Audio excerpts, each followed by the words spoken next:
Bonjour, bonjour, c'est Kay Tarot, j'espère que vous allez bien. Bienvenue à vous dans cette guidance sentimentale intemporelle. On va aller voir ce qui se passe un petit peu dans la tête de la personne à qui vous pensez.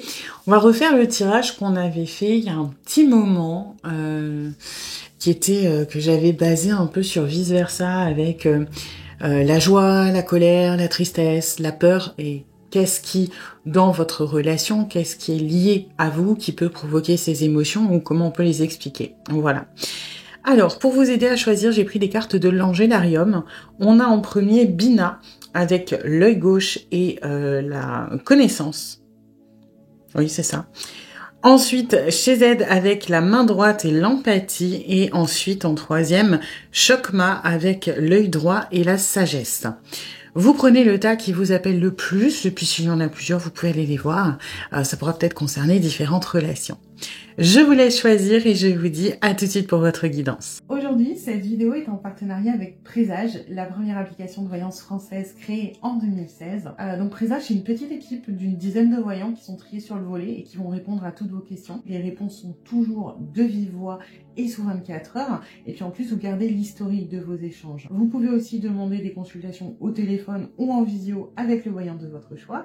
Et ce dernier vous rappellera dans l'heure. Voilà. Enfin, sachez qu'en cliquant sur le lien et en téléchargeant l'application, vous soutenez directement la chaîne et mon travail. Bienvenue à vous qui avez choisi le premier tas avec Bina, l'œil gauche et la connaissance. On va aller voir les énergies de la relation comme d'habitude pour voir si ça résonne. Si ce n'est pas le cas, c'est peut-être que ce tas n'est pas pour vous et dans ce cas-là, vous pouvez aller en voir un autre. Et puis c'est une guidance générale. Donc vous prenez ce qui résonne, vous laissez le reste de côté. Et puis si vous voulez approfondir, je propose des guidances privées soit sur l'application Présage qui est partenaire de cette vidéo où je vous rappelle dans l'heure, soit via mon adresse mail ou encore sur Facebook et Instagram et vous avez toutes les infos en barre de description. Alors, okay.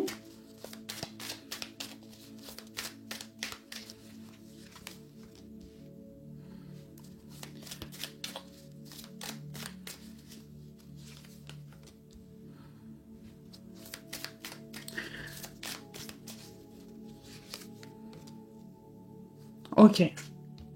Alors. Pour moi, on est sur une espèce de dynamique qui change dans votre relation.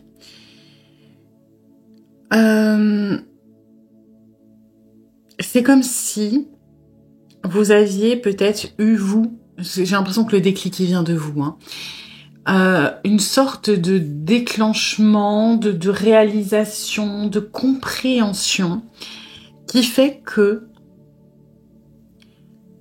vous voulez mettre un terme à une espèce de schéma répétitif. C'est pas mettre un terme à la relation, c'est mettre un terme à la relation telle qu'elle est actuellement. C'est pas la même chose. C'est-à-dire que, comme si vous aviez réalisé, et peut-être parce que il y a des choses qui vous ont rattrapé, peut-être parce que vous arrivez un peu au bout de vos limites, peut-être parce que vous vous êtes un peu trop abandonné dans la relation, un peu trop sacrifié, un peu trop mis de côté. Aujourd'hui, vous êtes plein de résolutions. Vous avez envie de dire non. Cette fois, je ne rognerai pas. Cette fois, je n'ai pas envie de faire d'efforts. Je n'ai pas envie... Et pour beaucoup, alors ça n'a rien à voir si vous êtes un homme ou une femme, mais je n'ai plus envie de materner. Je n'ai plus envie de soigner, je n'ai plus envie de sauver et je n'ai plus envie de rattraper les conneries de l'autre ou le manque d'effort de l'autre. Vous voyez, c'est ce truc de... par exemple, dans un exemple concret, ce serait, imaginons, c'est toujours à vous de vous adapter, par exemple, au niveau de l'emploi du temps pour voir l'autre, qui va vous dire... Oui, bah tiens, on se verra peut-être vendredi, si j'ai le temps, je passerai. Et vous, en attendant, comme vous savez pas, vous vous dites, bon bah ok, vendredi, je prévois rien, au cas où. Et là, c'est un peu le non, bah ça, non. Vendredi, j'ai prévu quelque chose. Donc soit, entre guillemets, t'es sûr de passer, tu me donnes 1 heure, si ça correspond, tant mieux. Soit, bah non, parce que moi, j'ai prévu autre chose. Vous voyez, ça peut être dans ce genre-là. Parce que la personne à qui vous pensez, vous voyez, moi je la sens un peu tranquille, on veut garder ses habitudes, un peu, on a envie de se faire chouchouter, d'orloter, qu'on nous tienne la main, qu'on fasse le travail pour nous. Vous voyez, il y a ce côté beaucoup plus que le foyer que je ressens, le enfantin de la bulle de je suis dedans et j'ai envie qu'on... Voilà.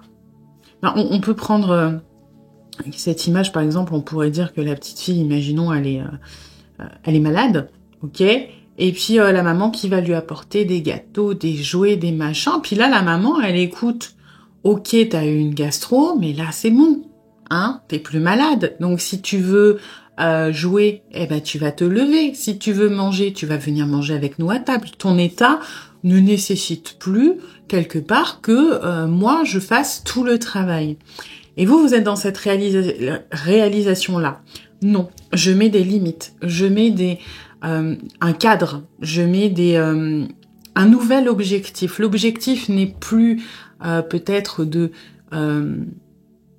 sauver la relation ou la protéger, parce que ce qui me fait le plus peur aujourd'hui, c'est plus la relation, c'est moi.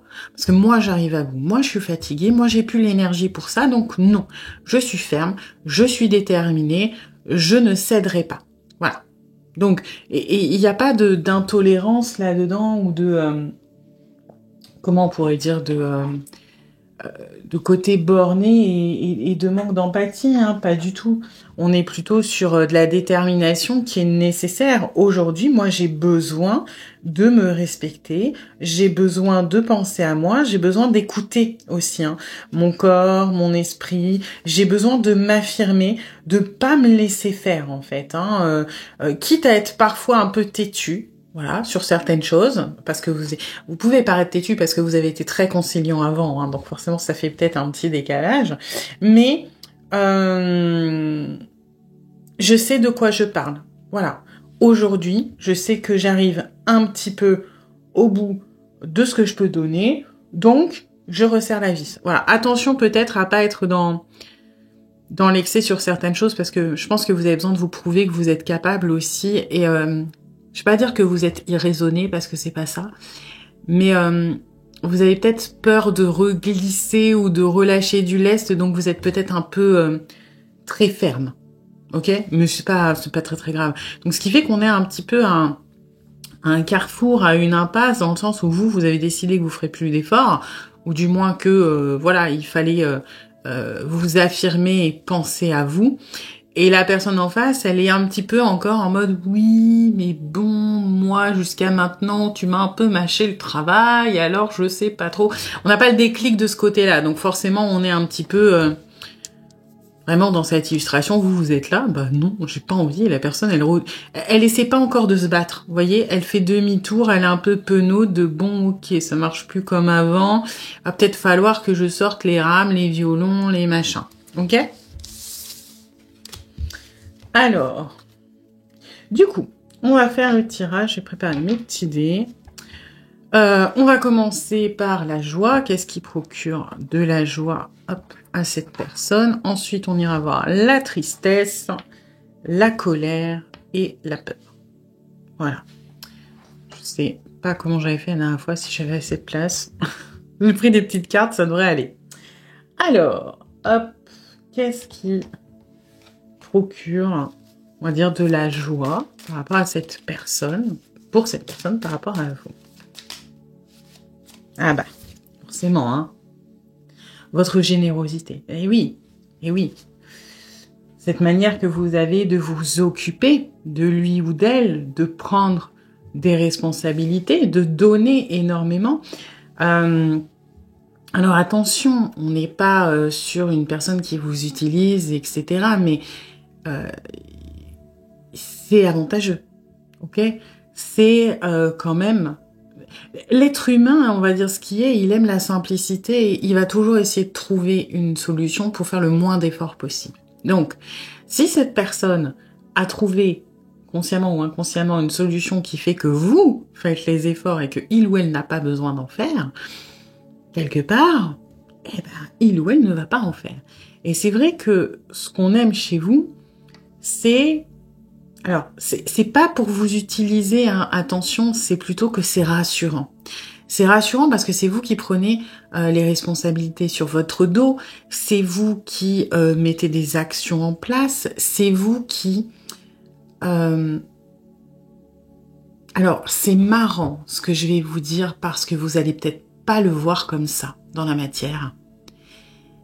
Mais à travers votre générosité et votre volonté de donner, quelque part, vous avez un côté leader qui est rassurant quand on est paumé. Je m'explique. Vous n'avez pas l'impression, par exemple, peut-être de choisir, parce que vous avez l'impression de devoir vous adapter en permanence à l'autre. Mais le fait que, quelque part, tout est subjectif et c'est vraiment très inconscient, ce que je vais vous dire. Mais si une personne, par exemple, vous dit « Oui, je passerai peut-être tel jour », on n'est pas sur une décision réelle, on n'est pas sur une prise de décision, on est sur une proposition. Le fait que vous disiez oui ou non, peu importe, quelque part, on vous refile le bébé de la responsabilité et de la décision. Soit vous dites oui, soit vous dites non.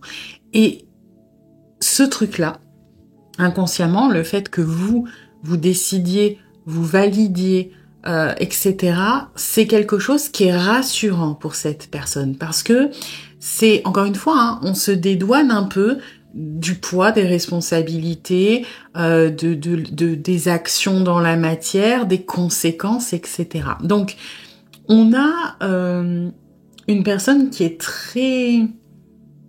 Pour moi, qui se prend beaucoup la tête, qui réfléchit beaucoup et qui a énormément de mal à trancher et à savoir si ce qu'il ou elle fait est quelque chose de bien. C'est une personne qui doit avoir peur du rejet ou de l'abandon, qui a peur de mal faire et qui, alors, ironiquement, fait pas très bien, du coup, mais qui inconsciemment se libère de ce poids-là en mode « Ah, moi j'ai proposé, moi j'ai pas fait ». Ok, c'est aussi une personne, je pense, qui doit pas être souvent force de proposition. Ça peut être plutôt vous qui allez demander quand est-ce qu'on se voit, est-ce que t'es dispo, est-ce que machin, majoritairement, ou qui allez initier les conversations, ou qui allez prendre des décisions, quelles qu'elles soient. Vous voyez, parce que c'est quelque chose qui rassure beaucoup plus que profiter de vous. C'est une personne qui a besoin d'être rassurée et de se dire voilà, on prend les décisions à ma place, j'ai pas besoin de réfléchir, c'est que c'est le mieux pour moi, c'est que c'est le mieux pour nous, et en plus, effectivement, j'ai pas besoin de faire trop d'efforts. Bon, après, d'une manière beaucoup plus émotionnelle, bien évidemment qu'à travers votre générosité, votre sympathie, votre empathie, on aime, ça nous rend heureux d'avoir de l'attention, d'avoir une personne qui tient à nous, qui nous fait du bien, qui prend soin de nous, qui s'occupe de nous, bien évidemment, hein.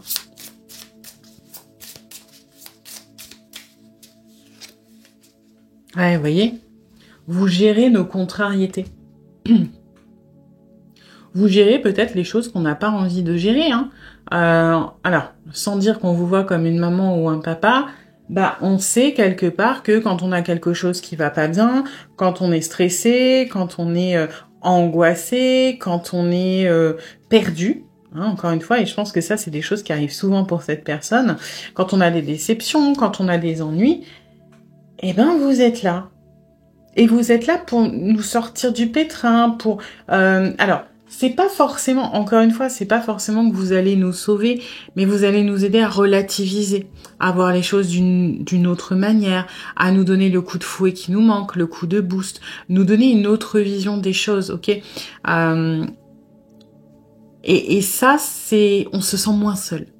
On se sent épaulé, on se sent soutenu. Et vraiment, le point commun entre ces deux énergies que je ressens, ce qui nous rend heureux et ce qui nous donne beaucoup de légèreté avec vous, c'est que quelque part, on se sent protégé, on se sent rassuré. On sait qu'on peut compter sur vous quoi qu'il arrive. Et ça, c'est quelque chose qui est très important pour cette personne. Soit c'est une nature anxieuse, soit c'est une personne qui peut manquer d'estime d'elle-même, ou les deux, hein, ça peut être un combo. Soit c'est une personne qui est particulièrement un peu perdue dans sa vie et elle a l'impression que vous balisez un petit peu le chemin et ça lui fait du bien. Donc, c'est des choses qui le ou la soulagent au quotidien, en plus de lui apporter du bonheur.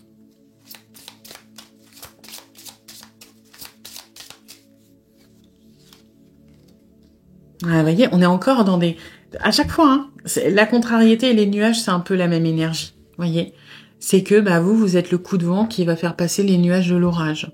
Quand on ne sait pas où on va, vous êtes le petit rayon de soleil qui brille à travers.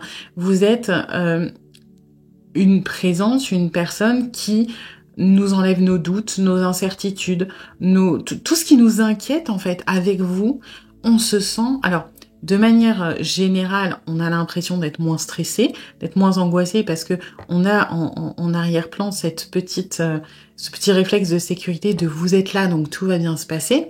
Et en plus de ça, quand on passe des moments avec vous, alors physiquement ou je sais pas par texto ou par appel, on a tous nos ennuis qui s'en vont. C'est vraiment, on est dans notre petite bulle, dans notre petit cocon avec vous, et c'est quelque chose qui nous fait énormément de bien. Ok ? Alors, on va passer à la tristesse. Hop.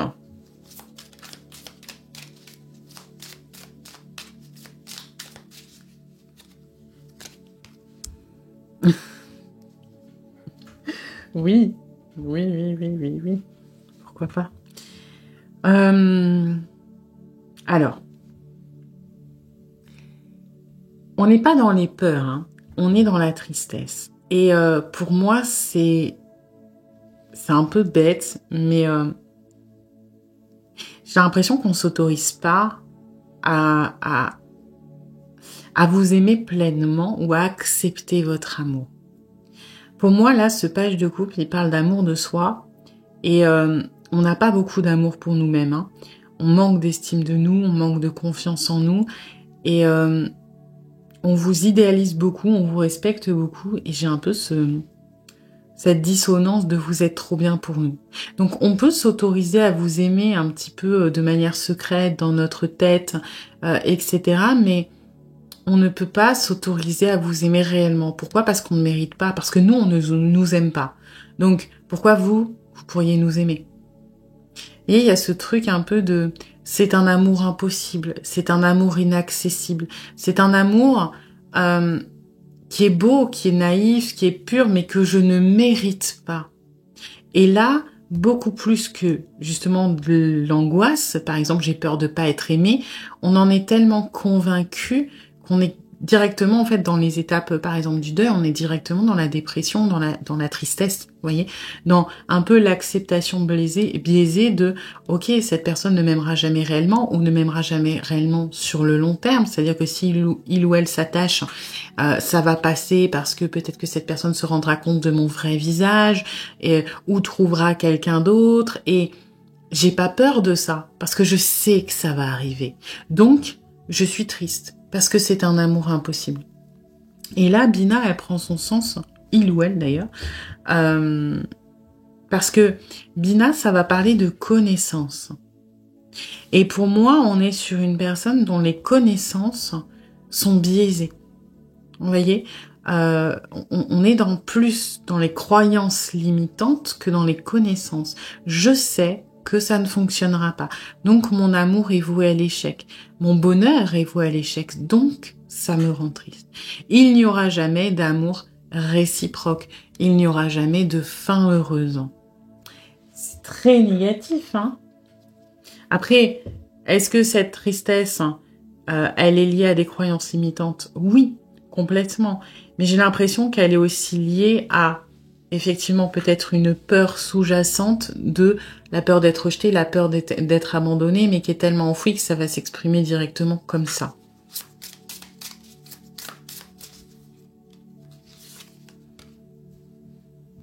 Ok.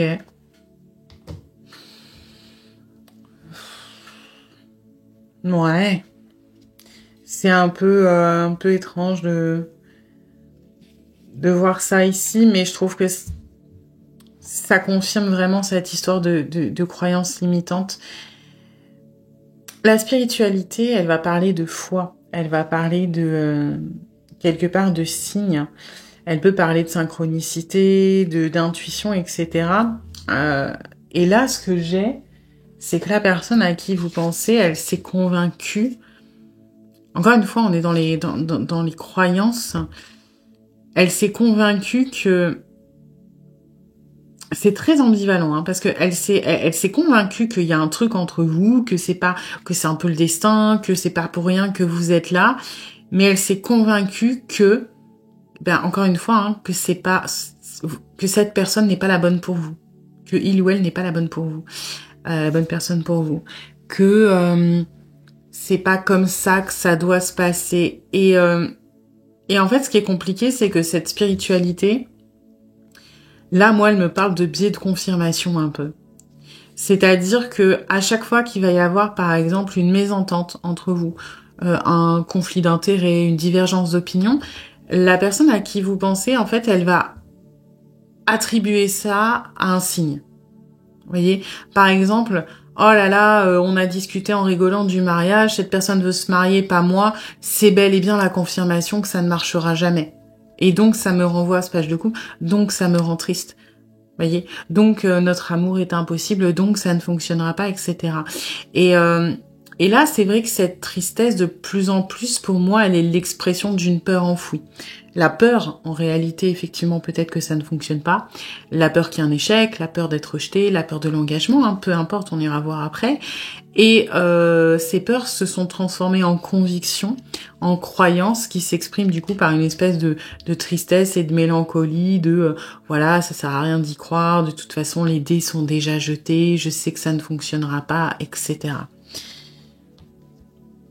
Après, je la trouve un peu, je vais pas dire sombre, un peu tristoune cette guidance, mais quand on voit que je vais pas dire le plus important, mais ce qui rend heureux cette personne actuellement dans votre relation, c'est le fait d'être rassuré que vous soyez dans sa vie, d'avoir l'impression que ses ennuis s'envolent un peu, qu'ils sont beaucoup plus gérables, beaucoup plus vivables au quotidien, c'est que, à mon avis, on est sur une personne qui a un bon gros mal-être actuellement.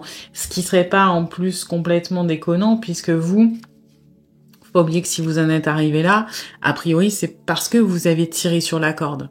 Donc, vous aussi, vous êtes arrivé à un stade où ça vous a rattrapé. Vous, il y a eu le déclic. Vous avez agi en ce sens.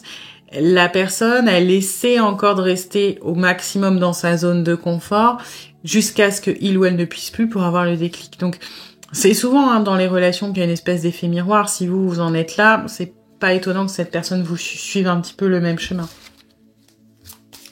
Mais ouais, on est dans des vibes un peu tristounes, un peu résignées, abattues, on a baissé les bras.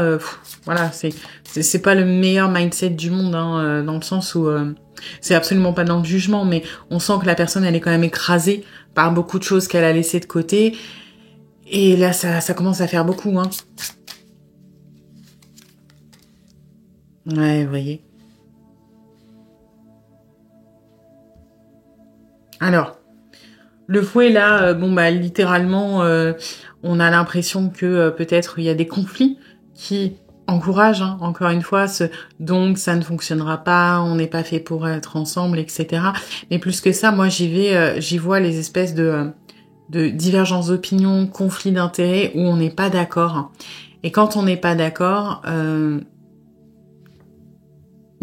encore une fois, ça encourage ce raisonnement-là, mais surtout, je pense qu'actuellement, si vous commencez à mettre des limites, cette personne, elle le sent plutôt comme un rejet, comme un abandon de non, je ferai plus d'efforts, éloigne-toi de moi. Et voilà, du coup, ça encourage encore plus ce truc-là de ok, on est au début, cette personne, elle veut plus, cette personne, elle m'envoie bouler, cette personne, elle s'affirme plus, donc c'est bien la confirmation que ça ne fonctionnera pas et que de toute façon, peut-être qu'elle est en train d'ouvrir les yeux, que moi, ça y est, il ou elle se rend compte que je suis pas à la hauteur, donc ça ne fonctionnera pas, donc je vais rester tout seul avec mon amour, tout seul ou toute seule, et je vais être triste. Voilà. Bon, compliqué, mais un peu ouais, comme dit, le mood est pas bon en ce moment, hein, je pense, pour cette personne. Ok. Alors, on va aller voir la colère maintenant.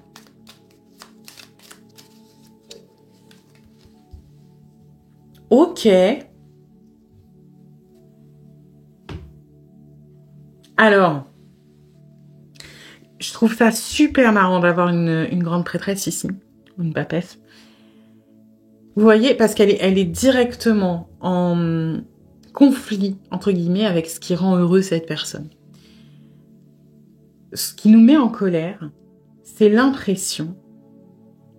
Et cette colère, en réalité, elle n'est pas dirigée contre vous, elle est dirigée contre nous-mêmes. En fait, cette grande prêtresse, je la trouve très très pertinente parce que elle entre en conflit même avec la tristesse. C'est-à-dire qu'elle est à l'opposé. En gros, ce qui nous rassure, ce qu'on aime, c'est le fait que vous preniez responsabilité, que vous puissiez nous guider, que vous puissiez porter sur votre dos des choses qui sont lourdes pour nous. Par contre, ce qui nous met en colère, c'est qu'on a l'impression que vous saviez tout mieux que tout le monde. C'est contradictoire, on est d'accord. Et dans cette colère contre vous, en fait, c'est de la colère contre soi qui revient ici. C'est, alors, peut-être pas le dégoût de soi, mais le non-amour de soi.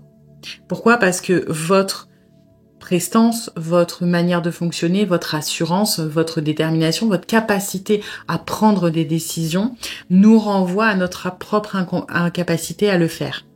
Nous renvoie à notre propre situation où on se sent paumé. Bah oui, hein, c'est un petit peu, ok, moi, je suis un ver de terre, la personne à qui je pense, c'est une étoile.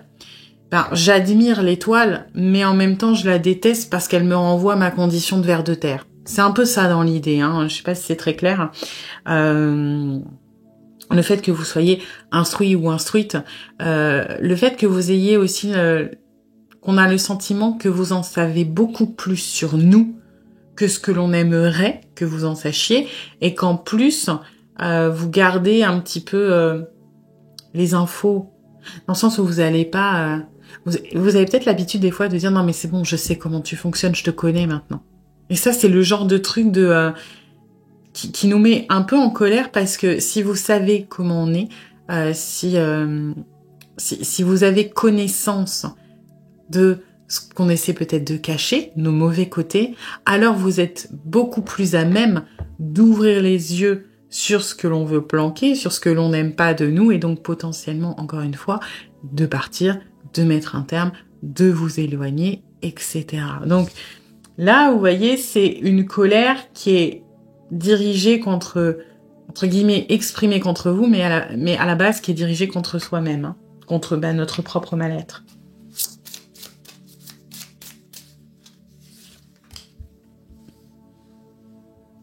Ok. Alors, ouais, je la sens un peu tricky là, cette paix.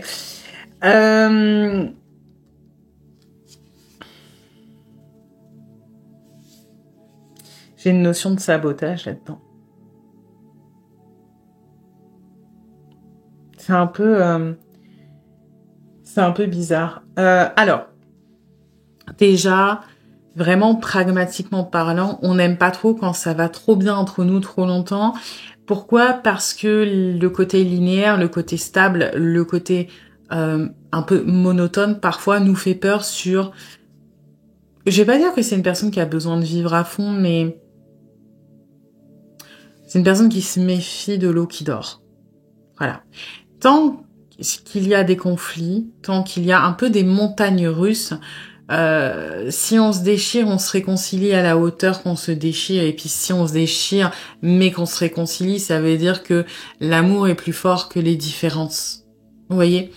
Pareil, si on s'engueule et qu'on continue de se parler, on maintient un lien, on maintient une intensité. Donc inconsciemment, c'est qu'on tient l'un à l'autre. Alors que dans la stabilité, dans le monotone, comment vérifier que vos sentiments sont toujours là ? Vous voyez ? Et c'est vous, en fait. Encore une fois, hein, c'est dirigé contre vous. On est en colère quand vous ne réagissez pas. On est en colère quand... je pense qu'avec le temps, vous avez de plus en plus pris sur vous. Vous avez de plus en plus assimilé des choses. Vous avez peut-être travaillé sur vous, ce qui fait que vous êtes moins peut-être réactif ou réactif. J'ai l'impression que cette personne, elle peut avoir des mouvements de rejet de temps en temps. Elle doit être dans l'auto-sabotage, hein, vu qu'elle n'accepte pas que vous puissiez l'aimer. Elle doit vous rejeter de parfois. Et le fait que, d'autant plus actuellement, je pense que vous êtes en mode lâcher prise de « Écoute, fais ton cacaboudin, moi, c'est pas grave, j'ai autre chose à faire ». C'est quelque chose qui nous met en colère, mais c'est une colère qui déguise une peur. Si vous êtes en paix, si vous êtes calme, si vous êtes sans réaction, alors c'est qu'on n'est pas important. c'est qu'on ne provoque plus rien chez vous. Et le pire qui nous fait peur, c'est ça, c'est le désintérêt. S'il y a désintérêt, c'est qu'il n'y a plus rien à faire. Tant que vous êtes en colère, il y a de l'intérêt, donc potentiellement il y a de l'amour, il y a de l'attachement, il se passe quelque chose. Et j'ai l'impression qu'on est sur une personne qui parfois peut avoir besoin de créer des conflits pour tout et pour rien. Que ce soit conscient ou inconscient, hein, ça peut être des phrases un petit peu très très violentes, mais qui sortent de nulle part. Par exemple,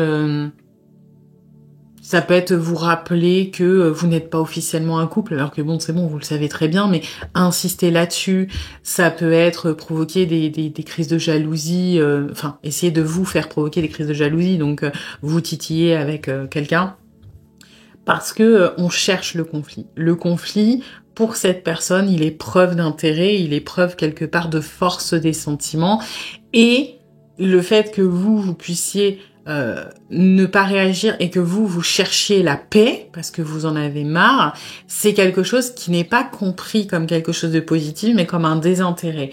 Et ça donne encore plus envie quelque part de créer du conflit. Ouais, vous voyez, on a le renard là qui sort et qui est pas très très bien inspecté. Hein. On a besoin de quelque part d'être un peu filou ou filoute, de vous chercher, d'aller vous piéger quelquefois pour vous faire réagir, et le fait que ça ne fonctionne pas, c'est quelque chose qui nous met en colère. Et quelque part dans cette histoire de vous piéger, vous faire réagir, il y a une histoire de contrôle et d'autorité. Si on est à l'origine des plus et des moins de la relation, quelque part c'est nous qui menons la danse. Et on arrive à provoquer des réactions chez vous, donc inconsciemment on a du pouvoir sur vous. Voilà. Si on est capable de vous mettre en colère, de vous calmer, de vous faire pleurer, alors attention, on n'est pas sur des pervers narcissiques non plus, hein, me faites pas dire ce que j'ai pas dit, mais c'est inconscient tout ça. Si on est capable de provoquer une émotion chez vous, quelque part ça nous rassure parce que ça veut dire qu'on a une sorte de prise de contrôle, donc on peut arranger les choses en notre faveur. Ok ? C'est pas mal intentionné, encore une fois, c'est très inconscient tout ça. Et ça nous permet d'avoir une sorte d'équilibre parce que on a l'impression que vous rentrez dans notre tête. Et que vous nous faites faites faire des choses dont on n'a pas envie. Par exemple, vous arrivez à je sais pas, à nous faire dire des choses qui sont qu'on aurait du mal à dire. Par exemple, je sais pas, que vous nous avez manqué, qu'on est attaché. Et ça, c'est des périodes de vulnérabilité, de faiblesse dont on a très très honte et dont on a très très peur. Et quand c'est comme si cette personne, elle comptait les points dans sa tête. Voyez ? Ah ok, cette personne, elle a réussi à obtenir un date alors que moi, j'avais pas trop envie et moi, j'ai dû changer mes plans pour y aller. Ah, ça veut dire que il ou elle a du pouvoir sur moi, donc il ou elle a un point. Ok, moi là, j'ai réussi à provoquer une dispute et la personne, elle est revenue en me disant qu'elle tenait à moi et qu'elle partirait pas. Ok, c'est bon, j'ai remis un point dans la balance, je me sens mieux. On fonctionne un petit peu là comme une espèce de guerre où chacun avance ses pions et on est dans un truc très très défensif. Je sais que ça peut mal sonner la façon dont je le présente parce qu'on dirait vraiment des pervers narcissiques, je pense. Mais encore une fois, ce n'est pas conscientisé pour la majorité d'entre vous. Encore une fois, c'est général. Si pour vous ça résonne en mode ouais, la personne, elle profite de moi, ça me parle pas, mais elle profite de moi, elle me tend des pièges pour avoir le contrôle, elle aime pas la paix, elle veut des conflits tout le temps, elle veut tout le temps gagner et que ça résonne pour vous pervers narcissique. Très bien, mais ça sera la minorité. Pour la majorité d'entre vous, on est sur une personne qui est complètement dans le mal-être et qui essaie de se protéger. C'est pas sain du tout, hein, on est d'accord que c'est toxique, mais c'est pas malveillant.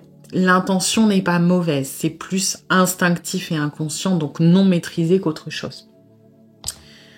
Ok, on va aller voir qu'est-ce qui lui fait peur maintenant. Ouais. On a peur de l'engagement. Voilà, c'est ce que je ressens très fort. On a peur de la concrétisation. On a peur des vérités aussi. C'est une personne qui aime bien laisser les choses dans le flou, parce que tant que tout est flou, tout est possible. Aussi bien le pire que le meilleur. Mais le meilleur est toujours possible. On a très très peur de la concrétisation des choses. On a très très peur aussi d'investir de s'investir hein, émotionnellement, de se laisser aller malgré tout et de se rendre compte qu'on s'est planté. On a une peur de l'échec, mais plus que peur de l'échec, c'est peur de souffrir.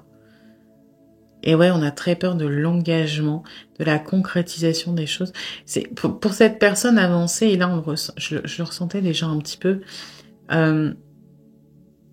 tout le pouvoir que vous pouvez avoir sur cette personne, qu'il soit matériel ou émotionnel, c'est-à-dire en gros que cette personne ait des sentiments pour vous, pour cette personne, c'est comme si vous aviez du pouvoir sur lui ou sur elle. Le fait que cette personne s'engage dans une relation avec vous, dans la matière avec vous, c'est avoir du pouvoir sur elle, de son point de vue. Et pour lui ou elle, quand on a du pouvoir sur lui ou sur elle, c'est comme si on lui passait la corde au cou. C'est quelque chose qui est très anxiogène. Ok. Oh.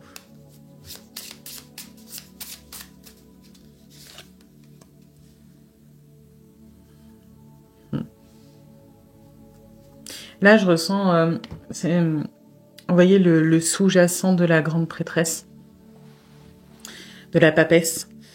On a peur que... Bref, vous voyez là, c'est un peu l'étoile et le ver de terre, hein, vraiment. On a peur que votre supériorité, qu'on estime comme une supériorité, puisque nous, on se voit d'un très mauvais œil, finisse quelque part par éclater. Vous voyez, que vous arriviez à en prendre conscience, que vous ennuyez avec nous, en fait. Vous voyez, j'ai l'impression que là, c'est un peu une histoire. On a peur qu'au moment où on s'investisse et qu'on commence à baisser la garde, à avancer tranquillement, vous ayez le déclic en mode, mais c'est quoi ce boulet? Je vais m'ennuyer. En fait, la personne, elle est nulle, elle est éclatée. En vrai, on m'avait vendu une Ferrari et je me retrouve avec... je sais pas, j'y connais rien en voiture, une Fiat Panda. C'est quoi l'arnaque? Vous voyez, on a très très peur de ce déclic et de cette réalisation-là et là je prends un peu les mots de la personne, de votre supériorité, si ça a du sens.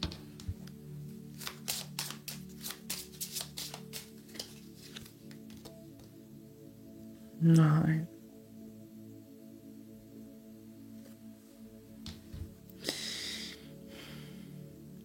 Ouais, on a peur de l'insécurité.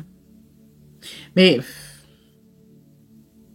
on a peur de vous ouvrir votre... Vraiment littéralement, on a peur de vous ouvrir notre maison, de vous laisser y faire votre place, c'est-à-dire mettre vos affaires, nous habituer à votre présence, sentir votre parfum j'en sais rien, dans les draps, dans la cuisine, nous habituer à un quotidien, que je sais pas, le jeudi soir c'est pizza, que le matin on a toujours un petit bisou, un petit câlin, et qu'ensuite, je sais pas, vous faites des pancakes. On a peur de créer un foyer merveilleux, et là on a aussi un peu la peur d'être heureux, et que du jour au lendemain, ce foyer se vide. Si on ne peut pas regretter ce qu'on ne connaît pas. On a peur de s'habituer à quelque chose, à un confort qui risque de nous être retiré. Et encore une fois, hein, la maison, les anneaux peuvent parler d'engagement, mais la maison, elle parle de construction aussi. Hein. D'engagement, de construction, de concret, de matière. Et elle résonne très fort avec ce cavalier de denier. Hein. On a très peur de construire pour que ça nous soit enlevé. On a très peur d'investir pour que ça ne fonctionne pas. Voilà. Eh bien écoutez, j'espère que cette séance aura plu, mais vous aura surtout aidé. Si c'est le cas, eh bien n'hésitez pas à liker, à partager, à commenter, à vous abonner. Et puis moi, eh bien je vous dis à bientôt pour une nouvelle guidance. Bienvenue à vous qui avez choisi le deuxième tas avec chez Z, la main droite et l'empathie. On va aller voir les énergies de la relation comme d'habitude pour voir si ça résonne. Si ce n'est pas le cas, c'est peut-être que ce tas n'est pas pour vous et dans ce cas-là, vous pouvez aller en voir un autre. Et puis c'est une guidance générale. Donc vous prenez ce qui résonne, vous laissez le reste de côté. Et puis si vous voulez approfondir, je propose des guidances privées soit sur l'application Présage qui est partenaire de cette vidéo où je vous rappelle dans l'heure, soit via mon adresse mail ou encore sur Facebook et Instagram, et vous avez toutes les infos en barre de description. Alors,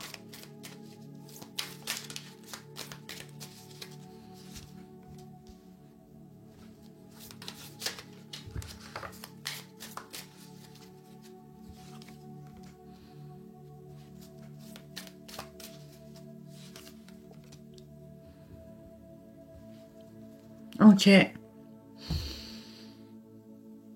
Alors, c'est bizarre, je la sens pas du tout dans l'énergie de l'enfant. Et je la sens en trésor. La personne à qui vous pensez chérit ou tient à quelque chose, quelqu'un, plutôt quelque chose, qui,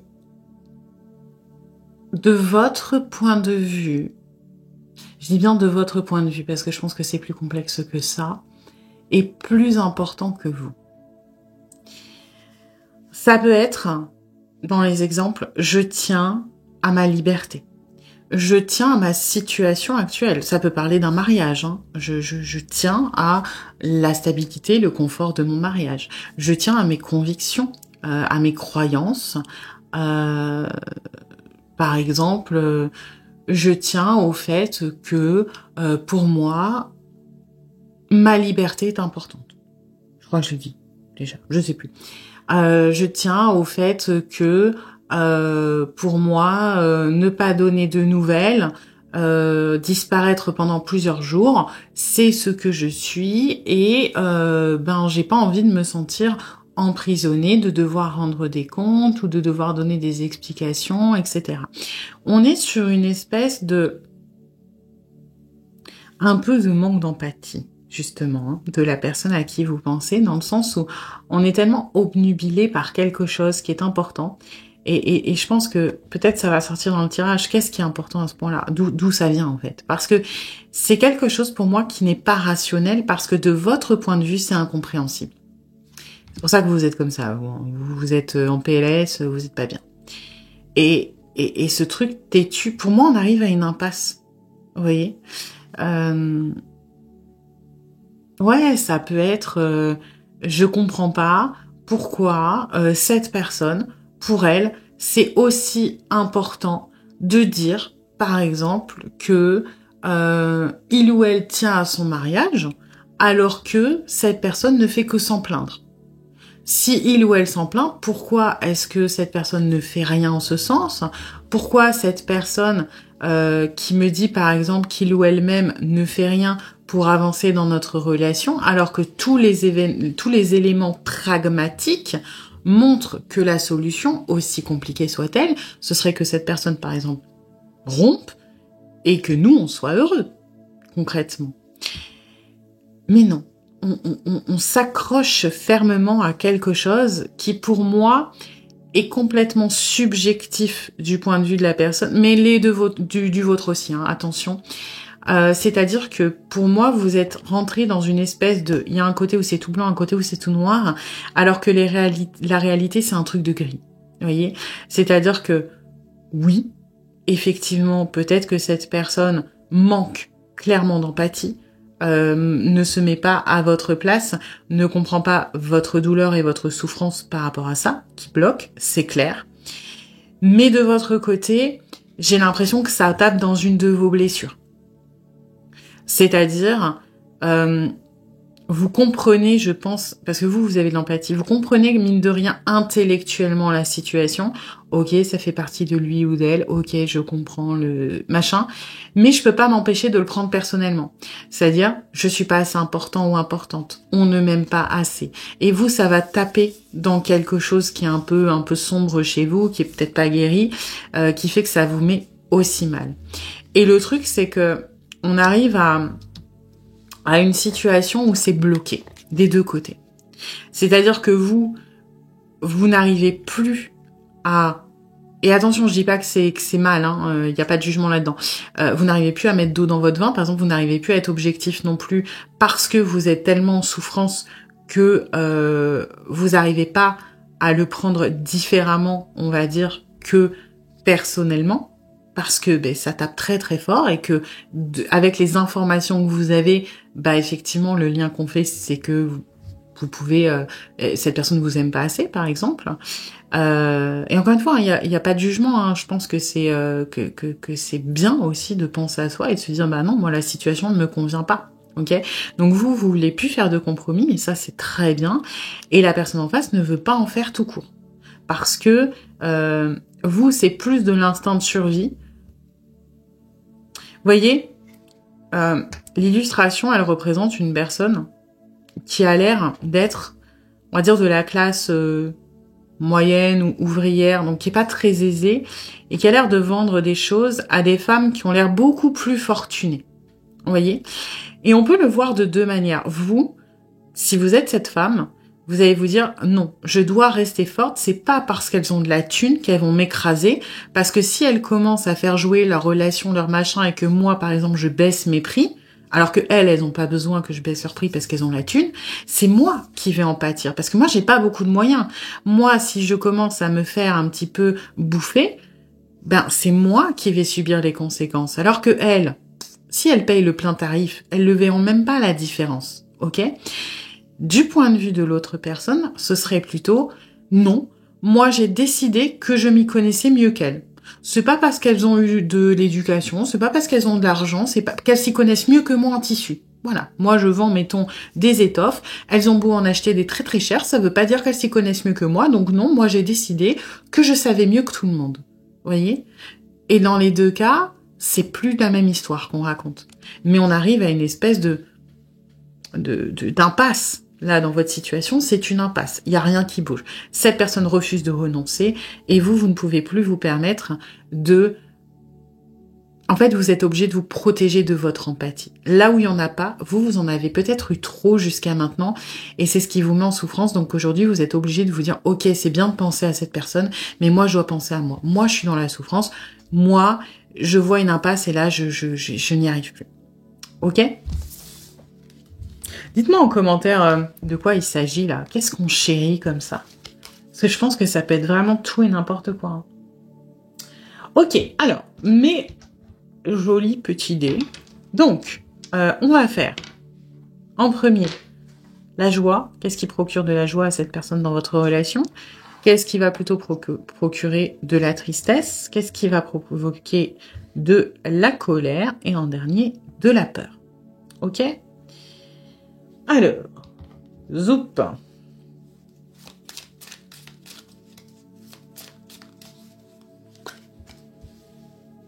Ok. Alors, il y a un truc entre vous qui peut être de l'ordre de l'attirance. Alors, on va pas être dans le côté très magnétique à fond. On va plutôt être dans les points communs. Vous voyez, les passions communes, les intérêts communs, les mêmes curiosités, ça peut être ça. La même entente intellectuelle, mais sur base de quelque chose qui nous intéresse. Ok, ça peut être on discute pendant des heures on refait le monde. Voyez, on refait le monde. Ou alors on a le même avis qui peut être parfois un peu différent des autres sur certains sujets qui nous tiennent à cœur. Je sais pas, par exemple, vous pouvez avoir des unpopular opinions. Voyez, genre, je sais pas, vous êtes fan d'un groupe de musique obscur que personne ne connaît ou qui est sous-estimé. Ou alors, ou à l'inverse, vous n'aimez surtout pas des chanteurs ou des chanteuses qui sont ultra populaires parce que vous trouvez que, je sais pas, ils chantent mal, leurs textes sont nuls, peu importe. Hein, voilà. Vous avez énormément de points communs et cette espèce de... Quand vous parlez, le temps, il disparaît quelque part. Vous voyez, on ne sait pas où il passe. Et toujours, il y a une espèce de curiosité et de passion intellectuelle. Du moins, c'est ce que cette personne aime. On vous trouve intelligent ou intelligente, on vous trouve curieux ou curieuse, on vous trouve cultivé, mais surtout, on vous trouve pertinent. Et il y a quelque chose que l'on aime énormément, c'est débattre avec vous, c'est parler, c'est communiquer, c'est échanger des points de vue, des trucs comme ça. Ouais, il peut y avoir beaucoup de points communs, hein, j'ai l'impression. En fait, c'est comme si vous mettiez un petit peu notre cerveau en effervescence, mais de manière positive. Vous voyez, cet enthousiasme de waouh, je sais qu'on va encore discuter pendant des heures, ça va être super passionnant, ça va être intéressant, ça va peut-être nous faire réfléchir.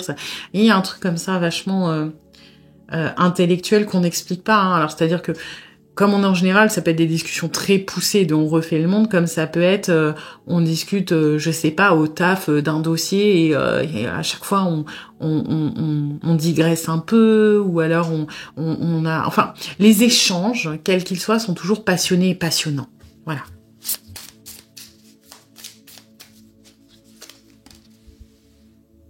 Ok. On a l'impression qu'avec vous, et c'est quelque chose qui nous que l'on aime, alors d'être compris ou comprise. On n'a pas besoin quelque part de se méfier de vous. On peut avoir des personnes, je pense qu'on est sur des personnes qui sont alors hypersensibles, mais qui ne le montrent pas. Bon, après, les hypersensibles, généralement, ils le montrent pas, hein, parce qu'ils ont tellement l'habitude d'être jugés comme excessifs qu'ils prennent l'habitude de porter des masques pour se fondre un peu dans la masse. On va être sur des personnes qui sont hypersensibles et qui ont un petit peu développé, comme j'ai l'impression, comme schéma de défense, maniaque du contrôle. Vous voyez, qui peuvent être très froids d'ailleurs, hein, en apparence, qui peuvent être très difficilement abordables et qui pour autant sont au contraire très émotifs à l'intérieur. Et cette personne avec vous, elle a l'impression d'être compris ou comprise. Elle a l'impression que quelque part, on n'a pas besoin de se tordre le cerveau de qu'est-ce que vous pensez vraiment, on le sait. Vous voyez, et c'est quelque chose qui nous repose. C'est quelque chose d'assez simple, d'assez évident. On n'est pas dans la suranalyse des choses, dans qu'est-ce que cette personne veut dire, qu'est-ce que cette personne a pensé. Non, il y a quelque chose de très naturel, de très simple, de très évident, qui nous empêche quelque part de nous faire des nœuds au cerveau, qui aussi nous donne l'impression de ne pas être jugé, de ne pas être mis à l'écart, de ne pas... quelque part, de ne pas être le mouton noir un petit peu, hein. Sentiment qu'on a souvent. Que, voyez, enfin, littéralement, si on n'oublie pas Paranoïa, on voit deux personnes qui ont l'air de partager un peu le même cerveau, vous voyez. On se reconnaît en vous et ça nous apporte beaucoup de joie. On a l'impression de pouvoir vous comprendre, que vous nous comprenez et que ça peut dissiper beaucoup de malentendus, quelque part. Ouais, ok. J'avais un autre ressenti, mais il est parti. Alors, j'aimerais bien... Ouais, on n'a pas de doute par rapport à vous. On n'a pas... On arrive à avoir... En fait, je pense que ce qui ressort, c'est que quelque part, on a l'habitude d'être en tempête émotionnelle et je pense qu'on l'est avec vous. Mais pour autant, on n'est pas dans la complexification de ça, dans le sens où quand parfois on est en tempête émotionnelle, qu'on a beaucoup d'émotions différentes qui s'allient les unes avec les autres ou qui luttent les unes contre les autres, on peut avoir tendance à suranalyser, réfléchir et à se faire des nœuds au cerveau. Et vous, même si la tempête émotionnelle est là, puisque ça va avec l'hypersensibilité, on reçoit beaucoup d'émotions intenses qui parfois sont contradictoires, le cerveau n'a pas besoin d'en faire quelque chose. Vous voyez ? Et c'est quelque chose qui soulage, vraiment.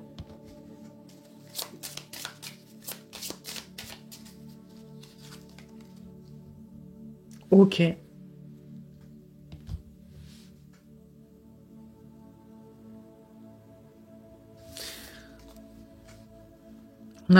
C'est... Moi, ce que je ressens, c'est le caractère yang, là, la matière. On a l'impression... Alors, de concret, mais c'est pas vraiment ça. Là, je sais pas trop comment l'exprimer, hein. C'est assez subtil. C'est parce que c'est pas une histoire de concret, on a l'impression que la relation avance et qu'on construit quelque chose. Pas du tout. On a l'impression, ok, c'est plus ça, de construire un lien solide qui nous change de l'habitude. La personne à qui vous pensez, c'est quelqu'un qui va avoir tendance à créer des liens superficiels ou inégaux. Dans le sens où c'est une personne qui peut donner beaucoup, mais qui va donner toujours de manière superficielle. C'est une personne qui laisse très peu accès à son intimité, à ce qu'il ou elle est réellement. parce que ça lui fait peur, parce que plein de choses. Et avec vous, on a l'impression de... Si on imagine qu'il y a un pont qui rejoint les personnes quand on crée un lien, donc là, c'est la personne à qui vous pensez, et là, c'est vous. Pour créer un lien, vous imaginez que, voilà, vous avez des petits Legos, et à chaque fois que vous faites un pas, vous construisez un pont qui vous rejoint. Et normalement, cette personne, soit elle fait un pont, mais on va dire, c'est des paillettes, et en réalité, c'est assez fragile, c'est beaucoup dans l'illusion, et c'est très fragile parce qu'on donne rarement de sa personne en profondeur, ok ? Soit on laisse l'autre construire jusqu'à nous. Et là, on a l'impression de réellement s'investir quelque part, alors de notre propre volonté ou non, dans la construction de ce lien. On a l'impression d'impliquer une partie de notre âme ou de notre émotionnel dans la relation que l'on a avec vous. On se sent beaucoup moins spectateur ou spectatrice, on se sent beaucoup moins en superficialité, ok ? Bon. Conscientiser ou non. Voilà, je sais pas si c'est très clair ce que j'ai essayé d'exprimer, mais le sentiment était un peu... Voilà, bazar. Ok, on va aller voir la tristesse maintenant.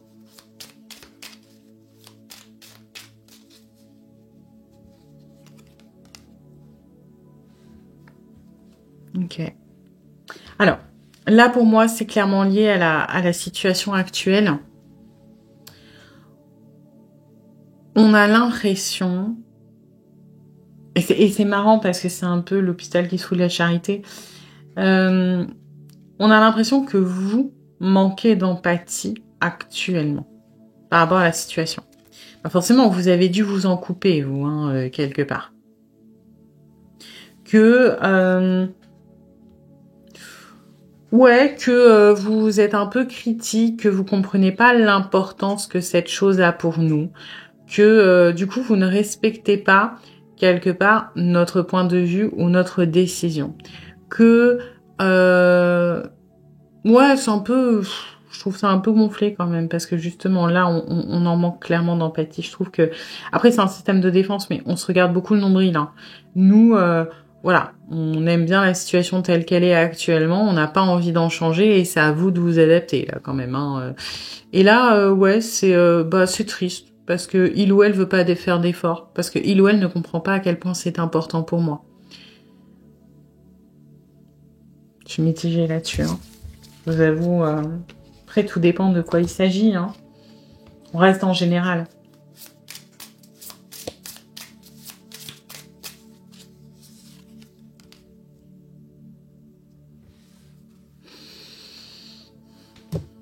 L'humiliation, c'est un peu l'équivalent du jugement, hein, dans ce jeu. C'est la critique, c'est le manque d'empathie, c'est les idées arrêtées, c'est ouais, ça résonne très fort, hein. Ouais, vous comprenez pas notre situation. Je sais pas, je la sens. On va être honnête, hein, je sens pas une personne triste par rapport à ça. Je sens plus une personne triste des conséquences, quelles qu'elles soient, hein. Ça peut être que vous avez arrêté la relation, ça peut être que vous avez mis de la distance, ça peut être plein de choses. Et on est triste des conséquences parce que quelque part, ça ne nous convient pas. Et du coup, c'est un peu plus simple de vous remettre les choses sur le dos. Bah ouais, mais bon, vous avez pas fait beaucoup d'efforts pour comprendre notre point de vue quand même, hein. Ouais, c'est pas fou.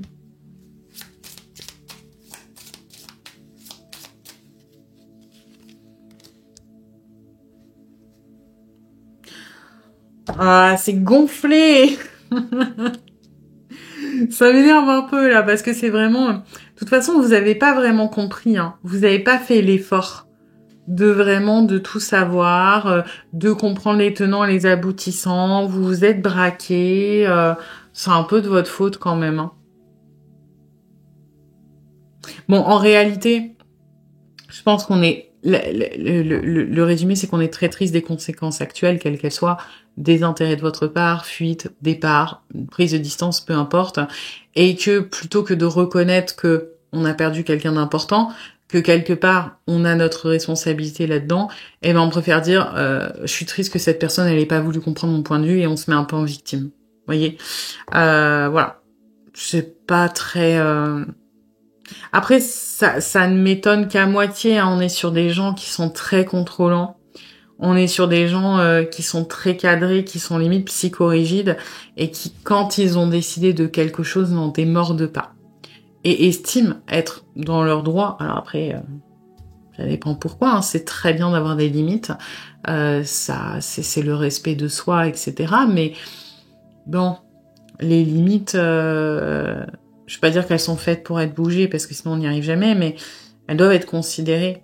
Vous voyez, c'est pour ça que y a des procès, que y a des tribunaux, que machin, parce que la réalité des choses est rarement toute blanche ou toute noire. Il y a toujours des circonstances, des faits, des choses qui font que c'est rarement tout noir ou tout blanc ou tout sombre ou tout lumineux. Il y a toujours une part des deux quelque part. Et parfois, même dans une situation qui ne nous convient pas, on peut bouger la limite parce qu'il y a une part lumineuse qui fait que. Et inversement, parfois, il y a une situation qui peut paraître lumineuse et qui fait qu'il faut mettre des limites parce qu'il y a une part sombre qui est dangereuse. Ok ? Et là, je trouve que, voilà, juste on a décidé que ça s'arrêtait là. Vous étiez là, bah on a dit non, ça dégage, c'est pas dans mon cadre. Voilà. Mais c'est de ta faute parce que toi, t'as pas voulu mettre le pied dans mon carré. J'ai un peu du mal là.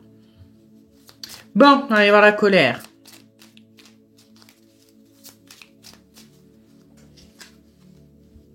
Ouais, bah oui, on souffre et donc on transforme ça en colère. Ok. On souffre parce que vous nous avez... je trouve qu'on vous lance beaucoup de balles perdues quand même. Hein. Je trouve que c'est un peu facile d'être la personne qui contrôle et de dire que c'est vous qui êtes pas conciliant. Hein. C'est gonflé. Parce que là, c'est un peu comme vous avez été têtu, comme vous avez pas voulu prendre sur vous, et ben vous nous avez forcé à prendre une décision qui nous fait de la peine.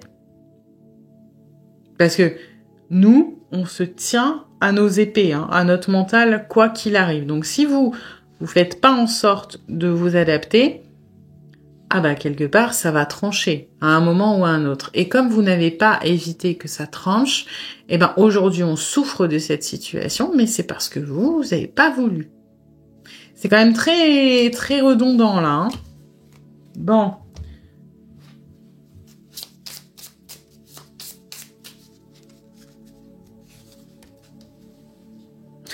Hey, vous n'avez pas voulu collaborer, hein.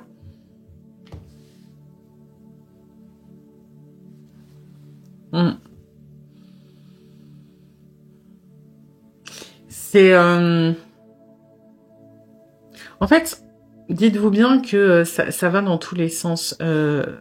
Parce que cette personne, dans cette sorte de collaboration, ce qu'il faut retenir, c'est que vous n'avez pas voulu aller dans son sens. Son sens peut être soit que vous n'avez pas voulu vous adapter et faire un pas vers elle, ok. Mais ça peut être aussi une personne qui, dans cette histoire, parce que j'ai ce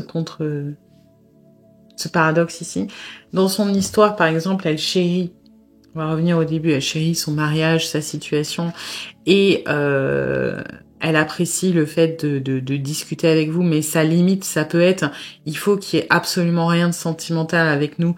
Entre nous, je suis dans le déni de mes sentiments. Pourquoi ? Parce que je tiens trop à ma relation. Et que vous avez eu, par exemple, le malheur de mettre les pieds dans le plat parce que vous étiez en souffrance. Bah voilà, ça l'a rendu triste que vous ayez quelque part provoqué la fin des choses, que vous n'ayez pas respecté ses limites, c'est-à-dire que vous ayez été, sans parler de critique, mais dans le moi, tu m'as expliqué que c'était pas possible, mais je suis dans l'affirmation de ce qui de ce qui me va, de ce que je ressens, et du coup, je te crée des problèmes. Je te crée des ennuis passagers, je te crée des cas de conscience, je te crée une situation où tu dois trancher, où tu dois faire quelque chose. Et dans ce cas-là, on a exactement, on en revient au même point, cette colère de vous n'avez pas collaboré dans le bon sens et vous nous avez obligés à prendre une décision qui nous fait du mal. Ok? Ouais.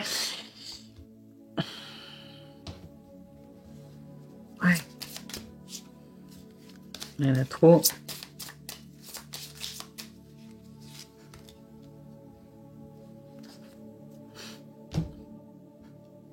Ouais.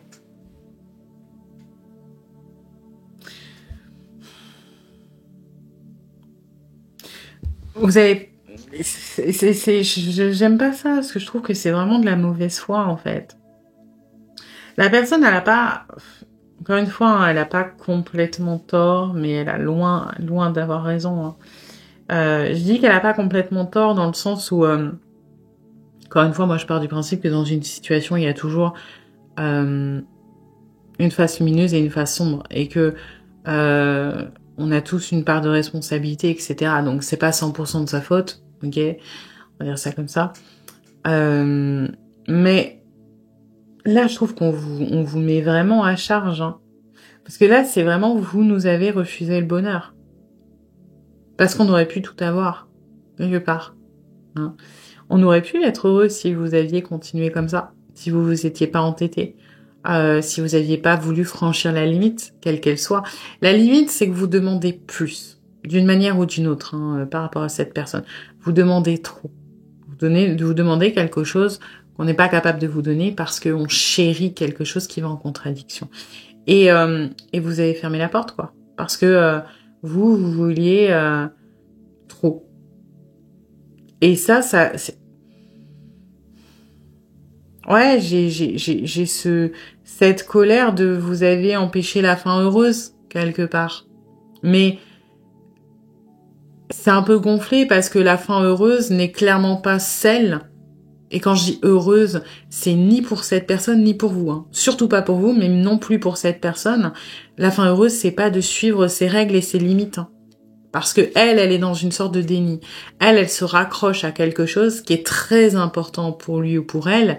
Mais pour moi, on est dans l'excès. Il y a quelque chose de pas sain là-dedans. C'est comme si on se raccrochait à une croyance limitante, quelle qu'elle soit. On peut avoir peur du changement, on peut avoir peur de l'évolution, on peut avoir peur des conséquences, peu importe, mais ce à quoi on s'accroche si fermement n'est pas bon pour cette personne. Donc la fin heureuse que l'on imagine en mode on garde ce qu'on a et vous faites ce qu'il faut pour aller dans notre sens, ce n'est pas une fin heureuse. Ni pour vous, surtout pas pour vous, ni pour cette personne. Ok, bon, on va aller voir la peur.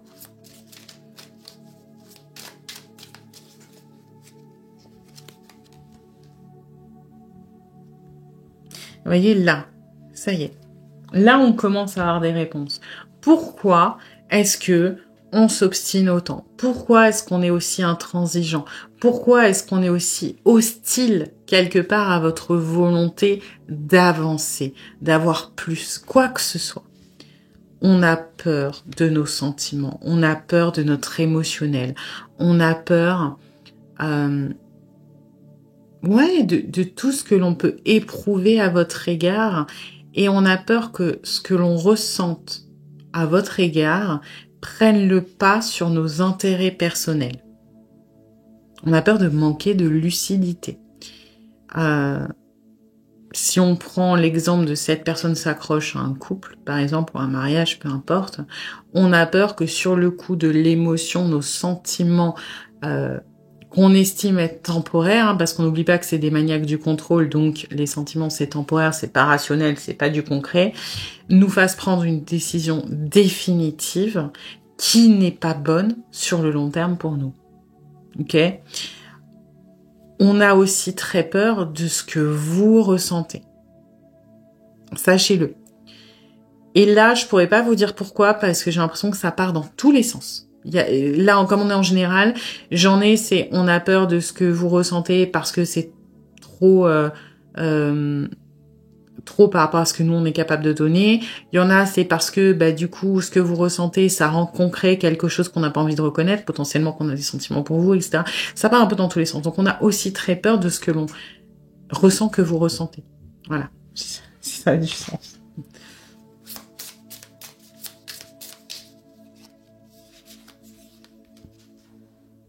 Ouais, la curiosité, vous voyez, elle est liée là à ce roi de coupe. On a peur de se laisser trop entraîner, trop emporter par notre émotionnel.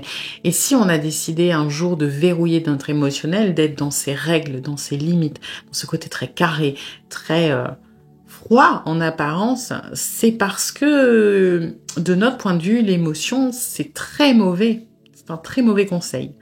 On a peur de trop s'attacher, on a peur de trop... de quelque part d'être dépendant. C'est comme si, vous voyez, la limite qu'on s'est fixée, quelle qu'elle soit. Alors, pour certains d'entre vous, elle est très importante. C'est-à-dire que oui, effectivement, si on parle d'un mariage, ça peut être compliqué de se dire, ok, je remets en question ça, les choix que j'ai fait dans ma vie, va falloir recommencer, va falloir changer, va falloir faire un renouveau, c'est compliqué. Pour d'autres, c'est un truc vraiment à la con, sur lequel on ne veut pas céder, mais parce que c'est comme un rempart. On se dit, si je cède là, alors après, je vais céder sur tout et n'importe quoi et je vais arriver sur des terrains où je ne veux pas aller. Parce qu'ils sont dangereux pour moi. Parce que si mon émotionnel prend le contrôle, c'est dangereux pour moi. Moi, je dois être un roc. Moi, je dois être solide. Moi, je dois mettre des limites. Moi, je dois utiliser mon mental. Je dois pas me laisser avoir par la curiosité, l'amour, le machin. Non, non, non, non. Ça, je prends si ça vient à moi, mais il est hors de question que ça me contrôle et que ça contrôle mon comportement et mes décisions. Pourquoi ? Parce que ça va m'emmener dans des trucs compliqués, dangereux et je veux pas.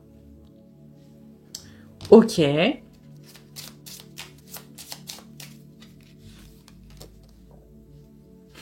Ben oui, hein. On a peur de trouver des réponses à des choses que l'on sait déjà, mais qu'on n'a pas envie d'admettre. On a peur de débloquer des choses qu'on sait qu'il faudrait débloquer, mais dont on n'a pas envie de provoquer le changement. On a peur du changement en réalité, hein. Mais parce qu'on est sur des personnes, pour moi, qui ont dû se construire une carapace très tôt, très vite, qui se sont murées dans quelque chose de très rigide parce que c'est leur système de défense et qui, je pense, savent très bien qu'ils ne sont pas heureux dans leur vie, mais parce qu'ils ont beaucoup trop été occupés à survivre qu'à vivre. Et vous êtes comme la petite lumière, le soleil ou la petite clé qui arrive qui fait « Eh oh, la survie c'est fini. Et si t'essayais de vivre ?» Ben non.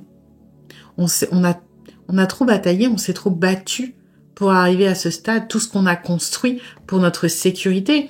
Ça peut être des relations sécurisantes, mais pas du tout émotionnelles. Ça peut être une situation professionnelle. Ça peut être des repères. Ça peut être beaucoup, hein. Je pense que c'est des gens qui ont beaucoup de routines, de repères, de règles dans leur vie. Et pour eux, lâcher tout ça, c'est dangereux, puisque c'est ce qui leur a permis de survivre. Et aujourd'hui, vous arrivez, petit rayon de soleil, là, coucou, viens jouer dehors, sors de ton château, là, avec tes douves, tes crocodiles, viens, on va se balader dans le pré, on va faire des galipettes. Eh ben non, non, moi j'ai mis des barricades, des bazookas, des machins, je vais pas commencer à t'écouter, même si ça me fait envie, hein. Mais moi, je tiens à mon château, parce que mon château, il m'a protégée jusqu'à maintenant. Qu'est-ce qui te dit que si je vais pas dans l'herbe, je vais pas me faire piquer par une abeille et je vais mourir?